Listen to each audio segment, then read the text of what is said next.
that your story is really your identity. And there's only two identities. You're either a victim to what's going on, or you're choosing to be a victor on your way to victory. Hello and welcome to Pillars of Wealth Creation, where we talk about creating financial success with a special focus on business and real estate. I'm your host, Todd Dexheimer. Now, let's get to it.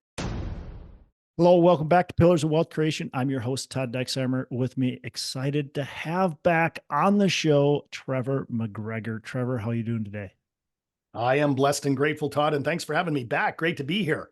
Yeah, well, you're calling from Australia. Trevor's not from Australia, but kind of from Australia, man. You're living the life. I love. You always got some adventure going on. You're all over. You're coaching a ton of people. So those of you who don't know Trevor, he's been on the show. I think this is now your fourth, maybe fifth time on the show. I love having Trevor on the show because he's just a wealth of knowledge.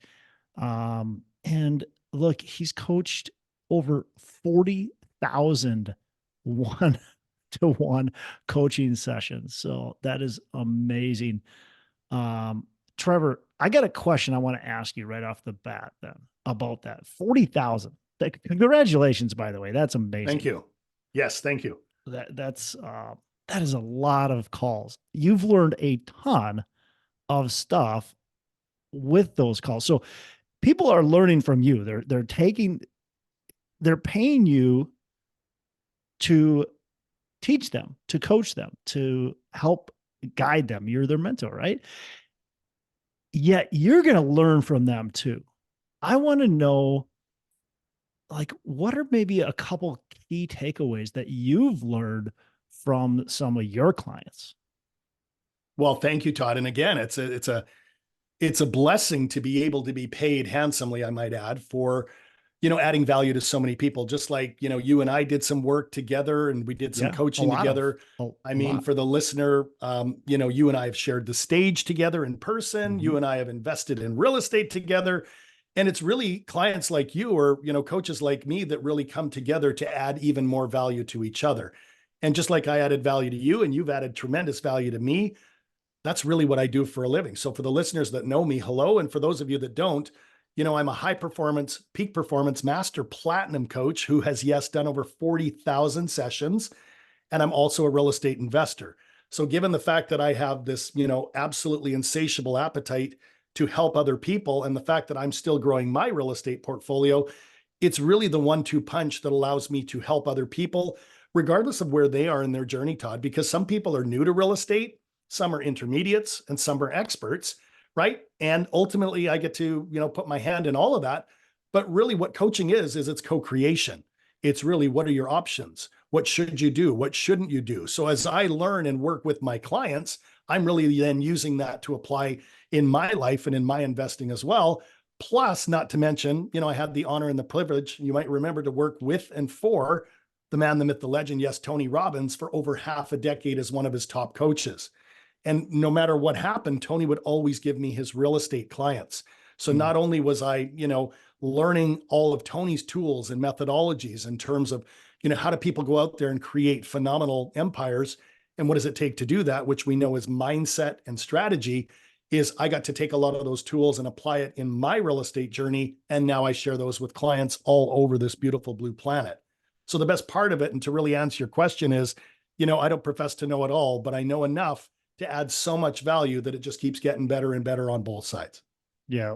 One of probably the maybe hidden benefits of being a mentor to a lot of people is that if you've got a question, you probably have somebody you can ask, right? Absolutely. I'll jump in on that exactly because my Rolodex at this stage, after coaching, for decades now and having those many, that many calls under my belt, is I've got clients in every asset class. So whether they're doing multifamily or self-storage or assisted living, mobile home parks, some are buying parking lots, some are doing historic buildings, some are just buying notes, and not just in the US and Canada, but I've got clients in the UK. I've got clients in Europe. I just got back from a trip to Bali where one of my clients is building not one, not two, not three, but 4 different retreat centers over there. And then ultimately being from Canada, and you might detect that, in my accent, we love Australia as well. My wife did her university here, and that's why we're down under. So as we travel around, we've got now real estate all over this beautiful planet in places like across the US, in areas like Tennessee, Texas, Florida, the Carolinas, Colorado, those sorts of things. Obviously in Canada, and now we're starting our journey more so in Australia, but the foundations are the same. You're looking for great opportunities to add value, right? You need a pillar, of teammates like brokers and attorneys and bankers and investors and everything, no matter where you are. And then really it's trying to create a win-win opportunity for all involved. And that's really what we love about it. And we're probably going to keep doing this for another 10, 20, 30 years. Yeah, I love that. Trevor, people come to you and they're looking for somebody who can help them really take it to the next level, right? For transformation, for just being able to get better, both personally and professionally, probably more professionally, but then the personal comes with it, I would imagine, Yes. as well. And so, so they can have more success, have more wealth, have more freedom, have, you know, just grow faster, all that kind of stuff. I want to know, and maybe it's not going to be the biggest, but I want to know, can you tell us about a big transformation story that would maybe something off the top of your head that you're like, man, this client, you don't have Sure. to say the name, certainly, but just I love stories. I want to hear a transformation story. Well, I love it. And I think that we all learn through what I call the Magnificent Six. And those are really six different ways to tell a story, because you can literally, number one, tell a story. You can drop in a statistic into the story. You can use a quote or a metaphor to get into that story. You can use what we call newsjacking, which is taking something that's happening in the news and spinning that with a story. You could do myth busting, which is, well, where everyone else in real estate is running east, you run west with the story. And then ultimately, there's just real understanding in the hero's journey that for most people, it's never a straight line from where they are to where they want to be. It's almost like you have a little bit of success, just like you and I did. And then the universe has a really unique way of making sure that, you know what, you have a few, kind of rides in the roller coaster where you go down and you go up and you go through a loop-de-loop and you feel like you're going to fall out. And that's exactly what it's been for me and for all of my clients, because really the number one story I can tell time and time again, Todd, is really the hero's journey. It's that we all are typically working at a W-2, or we're all working for the man, or we're all doing something. And we get to that point where we go, is this all there is? And we see other people that are maybe buying a house and fixing it up, or they're house hacking, or they're buying a condo, a duplex. And so we dip our toe into that real estate water. And today, some people do it through short-term rentals. Some people become a passive investor or an active investor in a larger project. So we really get to that place where we know that real successful people don't just work W-2 jobs, but they create other streams of income. And so storytelling for me always starts with, well, every single client I've ever coached had predominantly a W-2 job, unless they were straight entrepreneurial out of college, to where they really had a belief. They had a dream. They wanted more wealth, more success, and more freedom. And they start that journey. Somebody like Joe Fairless, for example, a good client and a good friend of mine and yours, where Joe was an advertising executive in New York, and he was making, kind of average wages for what you'd think an advertising executive would make, but he was working 80 hours a week and he hated it. He absolutely despised going in the office. He'd always have to work through his dinners and stay late and get up early and be in the office. And that's when he said, you know what, I want to pivot and do something in real estate. And what does he do? He starts understanding how to buy apartment buildings, and he goes out there and he buys his first apartment building in Cincinnati, Ohio. But what Joe didn't know at that time, and he shares this publicly, I'm not sharing anything I shouldn't, is he bought that apartment on a floodplain.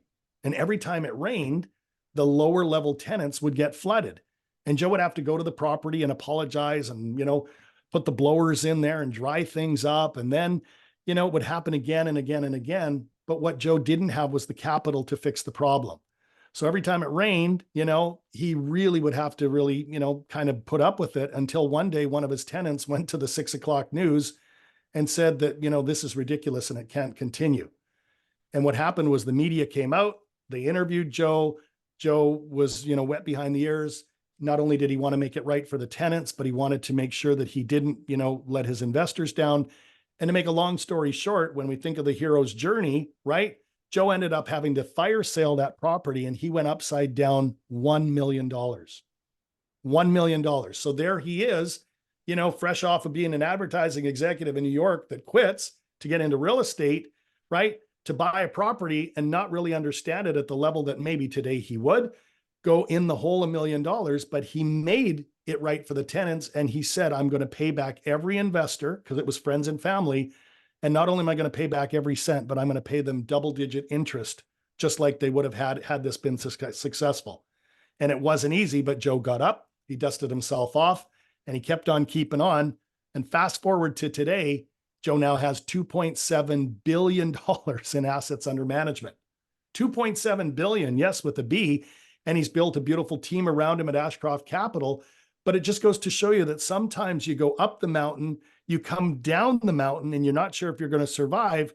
But it's the people that really aren't just interested, but are committed to getting up, dusting themselves off, and keep on keeping on. And that's probably my most successful client.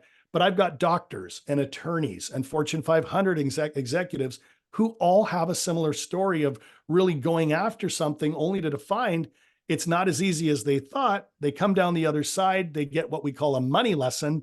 And then from there, they start to hire the coaches. They start to find the mentors. They start to find the right partners in order to create that success, that is available to anyone who is defiantly committed to staying the course. So again, I'll throw it over to you. What do you think of Joe's story? And I know you're a big fan of Joe, but I'm sure you hear other stories as you interview people, and you're so knee deep into real estate yourself. I mean, does that land with you? Yeah. I mean, what's cool about it, what's great about it is that he could have given, like, the statistics say he should have given up, right? He just should have. Like, this was his first big deal. I think he had a couple like single family homes or something like that. He did. But those are nothing compared to what he buys. And then he buys this big apartment building and it goes horribly wrong. Yes. I mean, most people give up in that instance. They're done. They go back to their W-2 job. They say, yep, it just wasn't meant for me, right? It's just easier this way. Punching a clock is just easier. It wasn't meant for me. Yep. But the difference is that Joe didn't let that affect him. Well, certainly it affected him, but he didn't let that stop him, right? He was defiantly committed, as you said, to continue to push on. Is there any other like special characteristics or things, like thinking through people who've had adversity like that, like hard lessons? And losing $1 million is a hard lesson. What characteristics or what's their special secret to continuing to creating more, to go from losing $1 million to creating a huge portfolio like what you just mentioned is awesome, right? But it takes something special. And I think that that's a great question and a great way to frame it. And if we look at what Joe did or what I did or what you did or what other people have done, anytime you face adversity, is the very first thing you got to remember. And it comes from the book Think and Grow Rich, which is my favorite book of all time, where, there's a quote in there where Napoleon Hill literally says that there is no failure. There's only feedback, right? There is no failure. There's only feedback.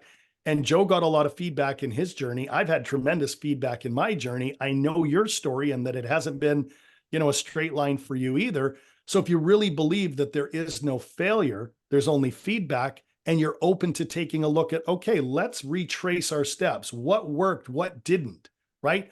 Buying in a floodplain, probably not your greatest opportunity versus, finding the fundamental places that you want to invest in. Like Joe immediately went and started to invest in Texas, and he really built out his portfolio there. And then he went to Florida, and then he went to the Carolinas, and he really stayed in his lane. He didn't diversify and get into, all the other asset classes. He really stayed true to what he believed was his best and highest use.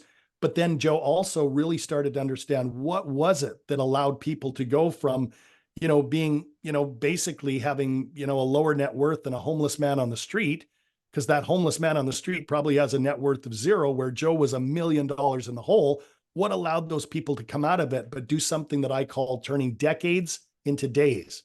That is, how does it not take 10 years to rebound? And for anyone out there that's listening that has faced adversity, I can guarantee you that you're probably going to face it again.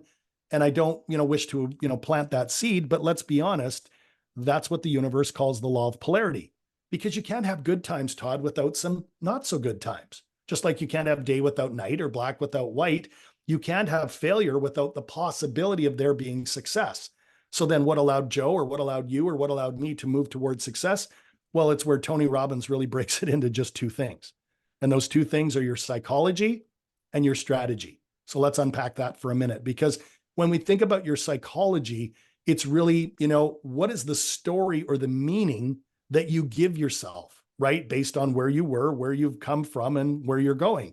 And so for a lot of people, they give themselves the story, well, I knew it wasn't going to work, or I didn't know what I'm doing, or I, shouldn't have borrowed my family's money, or I'm not educated enough, or I should have just stayed with my W-2 job. Whereas Joe rewrote the narrative of that story, which was there is no failure, only feedback.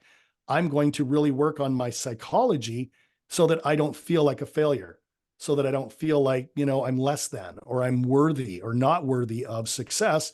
And that's really where we unpack three things. And I know you know these three things because it really refers to your state, your story, and your standards. Because your state is really your focus. That is, where was Joe's focus after he fell down? Well, it was to getting up and moving forward. So you got to really ask, where's your state management? What are you focusing on? What are you saying to yourself? What books are you reading? What podcasts are you listening to? Are you hiring a coach or a mentor that can help you go further faster? Because I'll tell you this, where focus goes, energy flows. And it's true. And that was Joe really owning his state. And we worked hard on that, as I was his coach, to get him back up and get him moving in the right direction. The second part of that was his story. And Todd, you know this, that your story is really your identity. And there's only two identities. You're either a victim to what's going on, or you're choosing to be a victor on your way to victory. And so we wouldn't let Joe stay in that victim modality. We got him to see that, he had to leave that to step into, all right, I'm going to get up, dust myself off. I think I've said that 4 times now, and start climbing up the ladder of success again. But he had to hold space for that in terms of his identity and his story.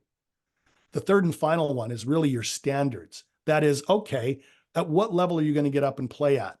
Are you going to kind of, tap it in, or are you going to get up early? Are you going to stay up late? Are you going to, hire the coaches, read the books, listen to the podcast, go walk properties, find people already doing, what it is they're good at, and then you bring them onto your team because you hold a standard to surround yourself with even better people the next time around. Because if you can align your state, your story, and your standards and take that up to a whole new level, then that's when we're ready to bring in the fourth and final S, which is your strategy. That is, what's the game plan? What are we going out there to do? What states are we buying in? What asset classes? What do we really want? Are these landlord-friendly states, or are we buying in places we shouldn't, like California and New York? Not that I'm knocking California and New York. I don't own real estate there. I stick to the Texases and the Floridas and the Tennessees and the Carolinas because, again, I am a big believer that success leaves clues. So when you think about your journey, my journey, Joe's journey, your state, your story, your standards, and your strategy, Todd, what else is there to help you climb that ladder of success? Yeah, love it. Thanks for breaking that all down. I love hearing those stories of getting knocked down and seeing what happens. And I mean, that teaches you. Hopefully it doesn't happen. It's going to. Hopefully it doesn't happen to the extent of Joe, right?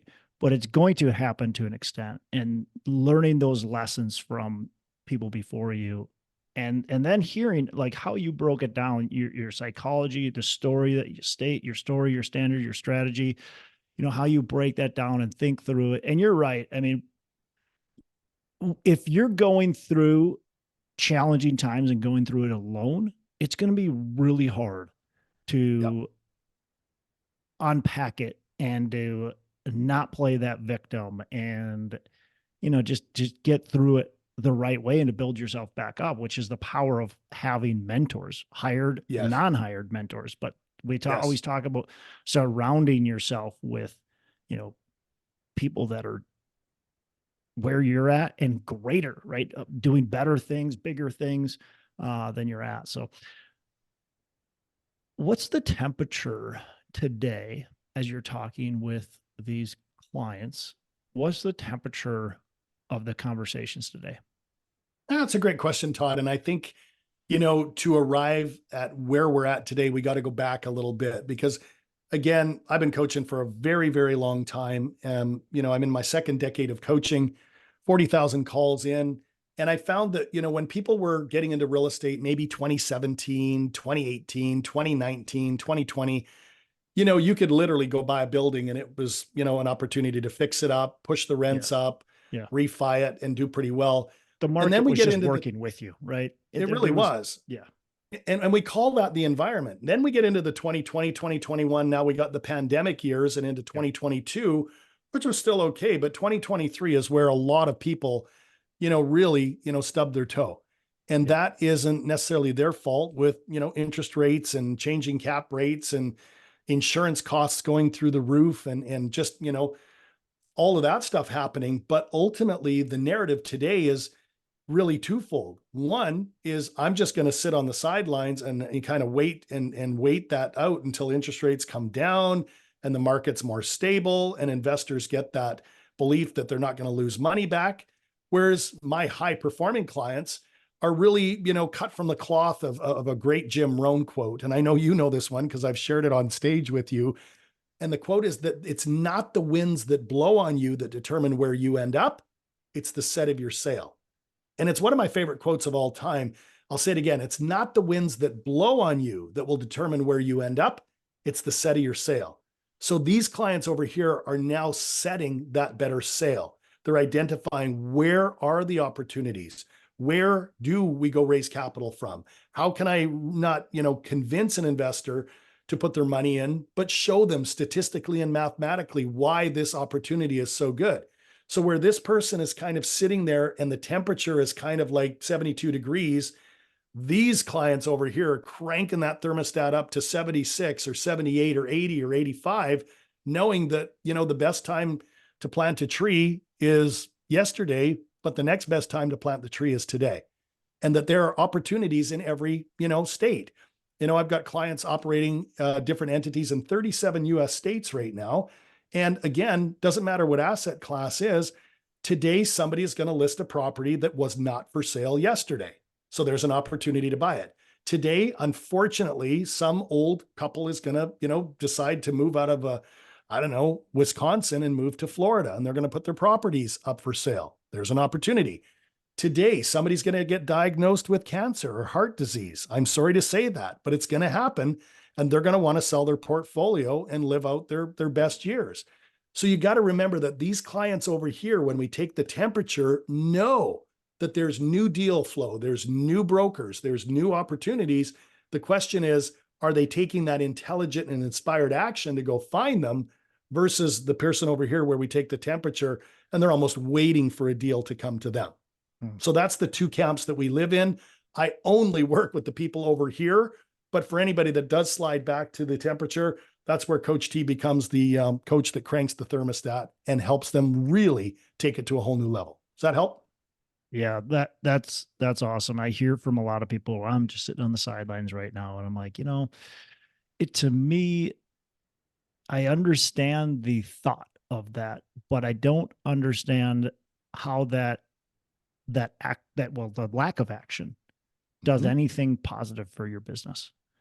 Sitting on the sidelines, it just doesn't make sense. You have to continue to push forward, and maybe it doesn't always mean that you're going to do a ton of deals. Like right now, we're not doing a ton of deals because we're not finding those deals, but we are putting the effort into finding the deals. We're not sitting on the sidelines. We are putting the effort in to find the deals and trying to figure out where are the sources? Where are the deals? How do we get those deals? Like you said, like there's a lot of different opportunities. We have to figure out where those opportunities are, identify the opportunities, and then figure out how to get those opportunities. And that's kind of where we're at right now is this hasn't been working. Okay, let's continue that because it's worked in the past, but what can we add on? Like we got to figure out another tool in our toolbox to be able to then get that deal that we've been looking for. That's so good, Todd. And kudos to you, because I know you, and I've known you a long time, and I know Drew and everyone else on your team as well. And like I said, I want to be transparent, and I do invest in Todd and all of the amazing stuff that he's about, and his wife, Tracy, and kids and their team.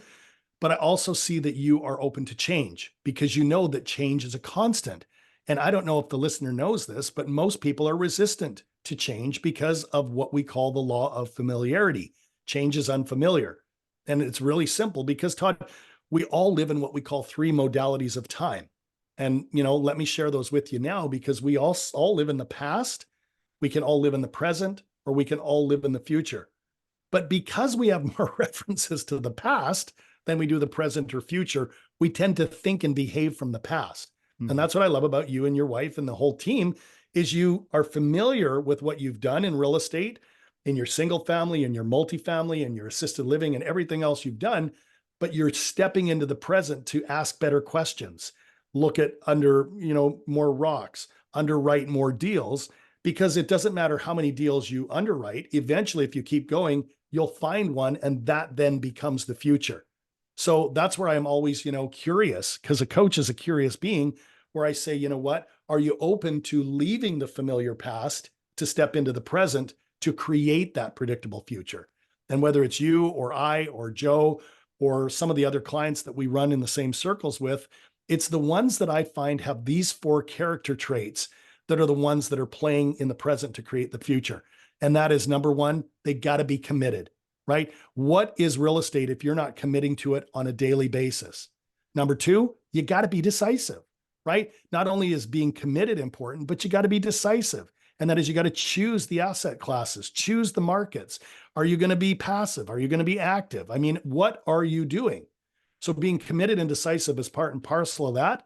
Third is a big one, and you got to be coachable, right? It's just like, Tiger Woods or Tom Brady or Mahomes. They're not just spectacular at what they do.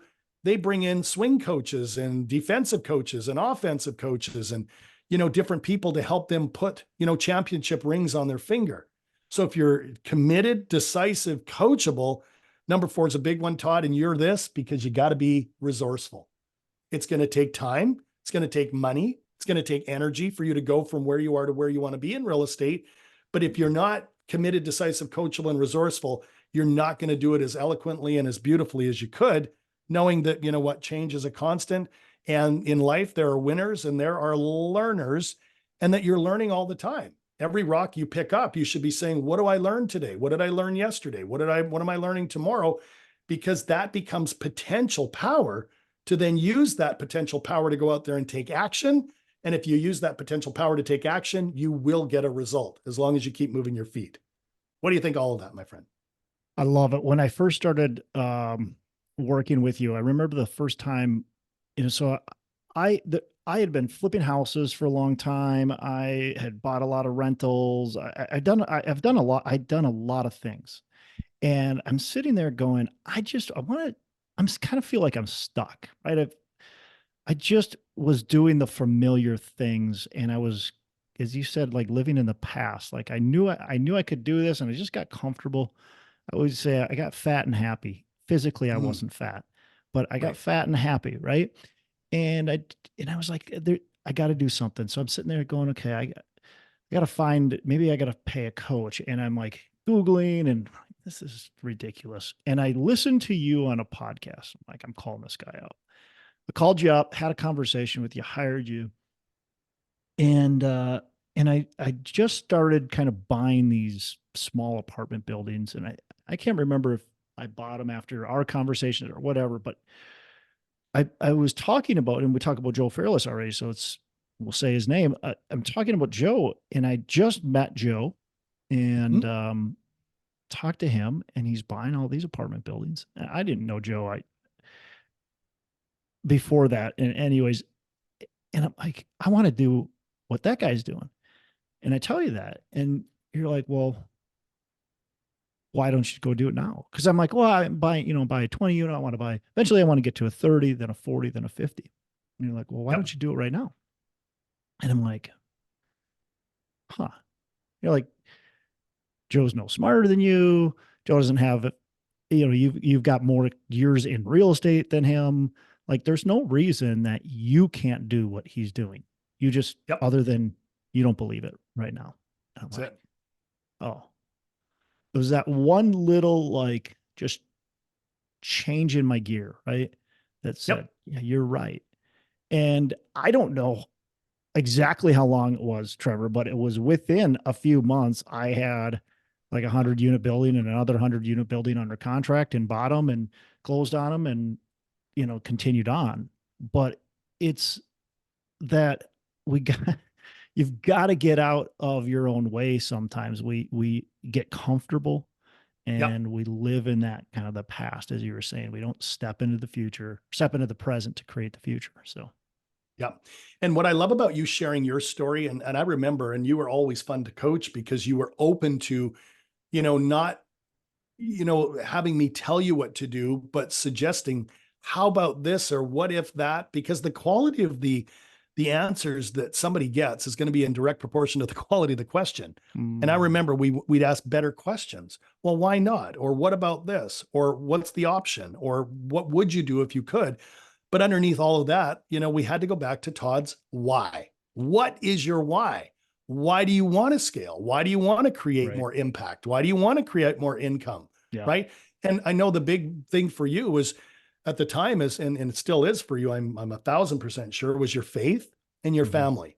And you Mm-hmm. talk about this all the time. And obviously I'm proud of you, but you've helped so many people close that gap from where they were to where they now are as well, through the podcast, putting on conferences, being on stages and all of those other things. And I think that we all have a unique opportunity to understand that, this is really how people learn and grow.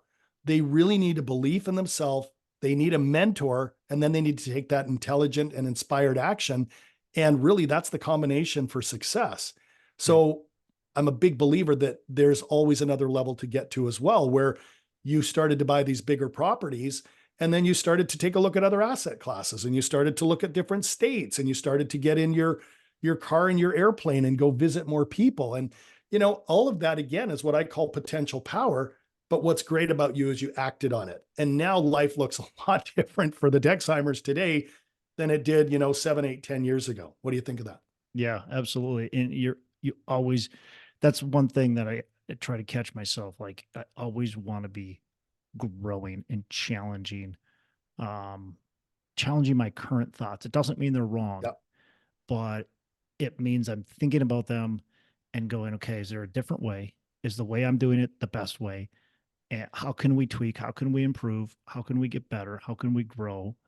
And are the steps we're doing right now the right steps, right? And again, doesn't mean they're the wrong steps, but I think just having that kind of dialogue within yourself and with a mentor is a Yep. great way to continue to move forward.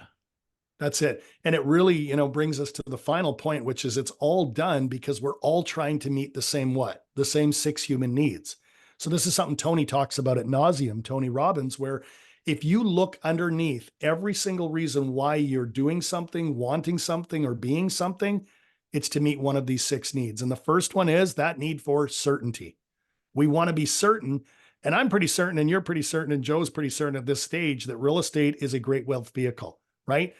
The second need we all have is that need for variety. So not only do we need certainty, but we all got to continue to go out there and seek that variety of talking to different brokers, listening to different podcasts, reading different books, going to different cities, right? So those first 2 needs are the need for certainty and variety. The third one is the need for significance. And that might be you growing your net worth. That might be you saying, I own X number of properties or doors. And again, it's not from ego, but you get to a certain place where, you want to feel significant because you're making, a difference in your life, your family's lives, and in the lives of others, right? The fourth human need is that need for connection, right? And in real estate, I'll often say that we're not even in the real estate business. We're in the relationship business. Yep. I mean, where else can you get that need for connection met with your team members, your property managers, your brokers, your investors, your underwriters, and everything else? And Todd, those 4 human needs are called the primary needs. But what you got me thinking about were the needs of the spirit. and that's 5 and 6, because need number 5 is that need for growth, right? And we're like plants. If a plant isn't growing, ultimately what's happening to it? It's dying. And we don't want to die. Guys like us, we want to survive. In fact, we want to thrive. So in order to thrive, you must grow. And the best way to really round out all 6 of the 6 human needs is number 6, and that is contribution. Contribution. You got to get out of bed every day and thank your God or thank your creator for another opportunity to go and contribute and make this world a better place. So how can you contribute to yourself, in your body, in your health, in your wisdom? How can you contribute to your spouse, your children, your community, right? Your investors, whatever it is. I'm telling you, the more you meet your 6 human needs in an empowering way every day, it leads to higher levels of fulfillment. And, for me, Todd, that's what it's really about. I don't need to work. I don't need to do coaching calls. I don't need to buy any more real estate, but I do because of 5 and 6, the growth and the contribution that I'm able to have, or you're able to have, or Joe, it's really, what we're all here to do, because my number one motto for what we're all here on this planet to do is really to learn, to live, to laugh, to love, and to grow, and to help each other do the same. And I'll say it again. We're all here to learn, to live, to laugh, to love, and to grow, and to help other people do the same. And if we all get out of bed every morning and we committed to that, could you imagine how much more fun the world would be? Yeah, that's amazing. Yeah. How cool would that be if everybody did that, right? You got it. Yeah, that's awesome. What do you think of the 6 human needs? And are you seeing your own desire to meet those needs through what you're doing? Yeah, no, they're great, right? They certainly, they're awesome. And the growth is something that, I saw it the other day, is like somebody who said, well, if you could retire tomorrow, would you? And I'm like, there's no freaking way I could retire. No. Like, I don't want to retire. There's no way. That sounds terrible.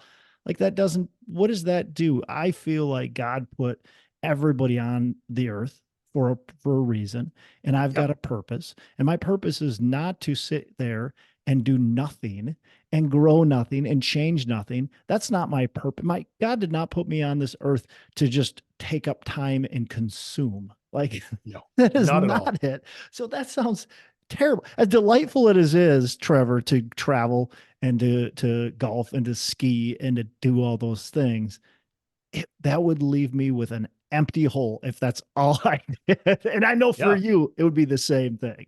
Absolutely. And I love that you shared that, because I've got a philosophy of work hard, play hard, but I don't use the words. I use it, where I break things down into what I call hustle and flow. Hustle and flow. When I'm working, doesn't matter what time zone I'm in, right? I am working, whether it's coaching, consulting, real estate, recording podcasts. I love what I do, and I'm going to keep doing it for another 30, 40 years, because Lisa and I often say that when you retire, you expire, and I don't want to expire. So you got to really step into your hustle, but then you also got to find some flow. And flow is family vacations, the skiing, the golf. I mean, I see you on the slopes and what you post online, and it's awesome to see you and the family recharging your batteries so you can get back to your hustle, right? And for me, some weeks I might be doing, 70% hustle, 30% flow. Next week, it might be 80-20 or 50-50 or 60-40, but that's really consistent with what high performers do. We find our sweet spot of hustle and flow. What do you think of that? Love it. Trevor, I know I want to be respectful of time. You gotta go soon. So I gotta ask for you.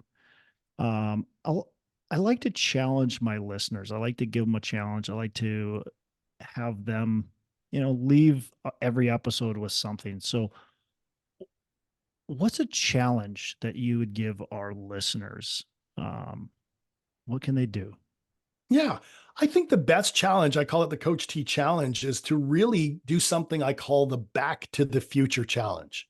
The Back to the Future. So you remember the old Marty McFly movie, right? Back to the Future. I always like to say that that's one of my favorite movies. But if you think about it, we all have the ability to go back in time and think of a time where you thought that you weren't going to achieve something. Maybe you thought you weren't going to get your driver's license when you were 16, and you did. Or maybe you thought you weren't going to get into college, and you did. Or you thought, nobody's ever going to marry me for whatever reason you told yourself, and you got married. Or maybe you said, I'll never be able to afford diapers and have kids, and you figured it out. But now bring some of those into the present and ask yourself, what's a story you're telling yourself right now Yeah. that if we go back to the future and see that you figured it out, that you will continue to figure it out today to move into the predictable future. And I challenge all of you, including you, Todd, and the listeners, to do some of that, and not only do it selfishly, but to ask your spouse or your significant other, or perhaps have this conversation with your kids or your siblings or whatever, because it's quite fascinating to go back in time. And I don't think we give ourselves enough credit for all of the amazing things that we've done to close that gap of where we were to where we are today. And I'm telling you, it's a phenomenal exercise. I challenge everyone to do it and put a smile on your face when you're doing it, because you'll see that you've absolutely moved tremendously. And I'm telling you, the same opportunity applies for you to do that, as we move forward. I love that. I love that challenge. It reminds me of something you said to me that just blew my mind, Trevor. We were talking, I don't remember exactly, but you said, just think about it. Like, why didn't we have cars 500 or 1,000 years ago? Why didn't people have cell phones 1,000 years ago? We had all the resources. It's not like, poof, all these new resources just came up. We just didn't have the resourcefulness. We had limiting beliefs, right? We could have done these things 1,000 years ago. There's no reason that you and I couldn't have been living 1,000 years ago, talking on a Zoom call like we're doing today, except for the limited beliefs, the lack of resourcefulness, and that type of thing. So I love that. I'm so happy you remember that, because I remember distinctly, teaching that to you and a lot of my clients. And the same thing holds true as we move into this AI age, as we start to take a look at what artificial intelligence and robotics and blockchain technologies and all of that stuff is coming, Todd. And we're recording this in, March of 2024. I would think by the time we get to 2028, 2029, 2030, 2035, anyone that's not open to change or is resistant to change is going to get a little bit left behind. What are your thoughts on that? Well, they already are, right? If you're just not open to change, you're getting left behind quickly. And it's been like that for a long time, and it's just compounding right now. It's faster. So, this has been great, Trevor. Take the challenge, listeners. I think that's awesome. Look back at what your limited beliefs were, and then look forward and say, okay, what's happening today? And look, go back to this episode. There's been a lot of stuff you've thrown at us. So it's been amazing. Trevor, how can our listeners get in touch with that? How can they learn about, your coaching and what you do, and just connect? Well, thank you, Todd. Again, always great to talk to you, my friend. It's been a long time, and we're just going to keep going and, keep cranking together.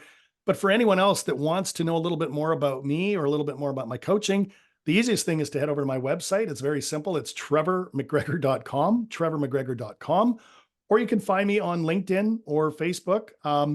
But yeah, I'm happy to, support anyone regardless of where they are on their journey, as I believe that, there's two things that we all need to ignite. Number one is we got to reignite the passion. And number two, we got to reignite the hunger, which is, how bad do you want success? How bad do you really want to change your life and your family's life for the better? Because the ones that reignite the passion and the ones that are hungry enough to find a coach, a mentor, a teacher, a trainer, a facilitator, those are the ones that turn decades into days and achieve that wealth, that success, and that freedom a lot faster. So that's how they can do it. Love it. Trevor, appreciate you joining us early in the morning, late in the afternoon for me, but early in the morning for you in Australia. So appreciate the time that you've been able to take with us. I want to let you go so you can get to your next meeting, but appreciate it. And listeners, don't hesitate to reach out. Awesome, Todd. Thanks for having me on, and keep up the great work. Hey, thanks so much for listening. I appreciate you being a loyal listener.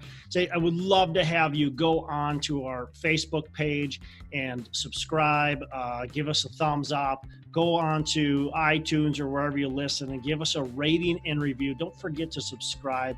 Your rating and review just helps us push this out to more and more people and continue to grow our audience, and hopefully positively affect a ton of people out there that really need this and want this. So the other thing I've got for you is a free ebook on my website. So go on to venturedproperties.com, venturedproperties.com, and download our free ebook on real estate and on syndication. And I've got some data points in there, some really good stuff for you. So I'd love to have you take a look at that. It's free. I'm not expecting anything from it.